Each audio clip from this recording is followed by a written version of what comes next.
What's the purpose of the council? It's good to know this, too, because why is it good to know this? Because the whole idea of the liturgical reform fits into the general purpose of the council.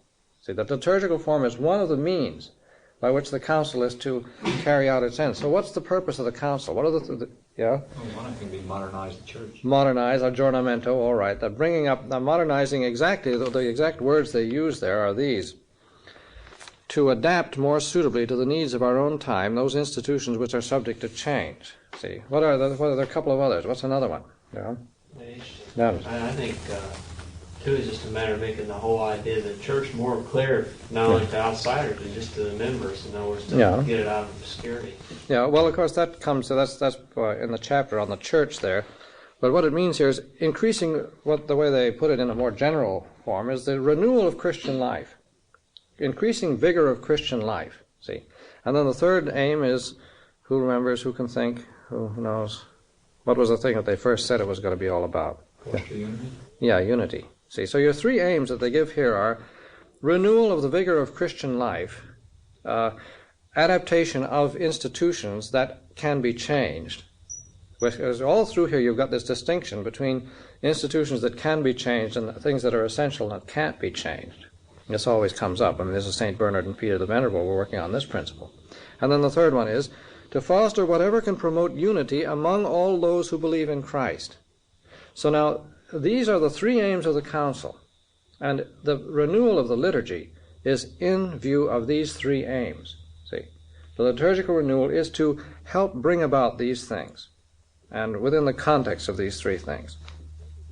So you heard it yesterday. This sacred council has several aims in view. It desires to impart an ever-increasing vigor to the Christian life of the faithful. See, not just Christian life in the abstract, but Christian life of you and me. See, the purpose of this council is that we should have a better Christian life. To adapt more suitably to the needs of our own times those institutions which are subject to change, and to foster whatever can promote union among all who believe in Christ. Well, here's another thing, too. And to strengthen, of course, this is outside of the church, to strengthen whatever can help to call the whole of mankind into the household of the church. The council, therefore, seeks cogent reasons for undertaking the reform and promotion of the liturgy. See, because it looks for this thing, therefore it reforms the liturgy.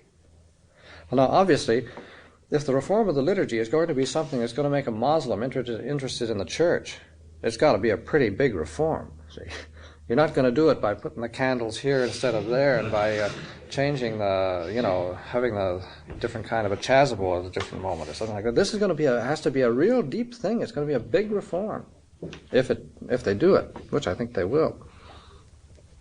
So now, your chapter has got three divisions, three sections, and your first section deals with your general principles on the nature of the liturgy. And of course, this is tremendous. This is the most important part on the liturgy, because here you get your theology. I'm not going to take that today. I'll take it maybe Wednesday when the brothers are all here.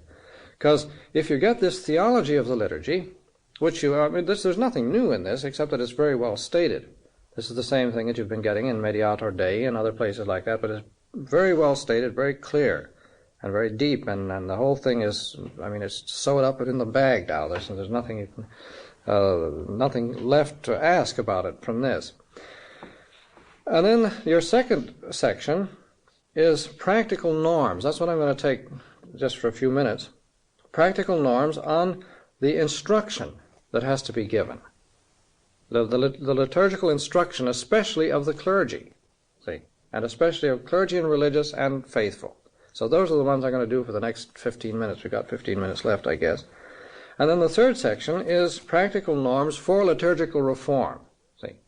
Now, these are, as I say, these norms for liturgical reform are not saying at the offertory you will do this instead of that and so forth. It's just the norms of how it's going to work. See, who's in charge, who has authority, who does what. See. So, all right, today we're dealing then with this question of instruction. See, the instruction of the clergy especially. In other words, education.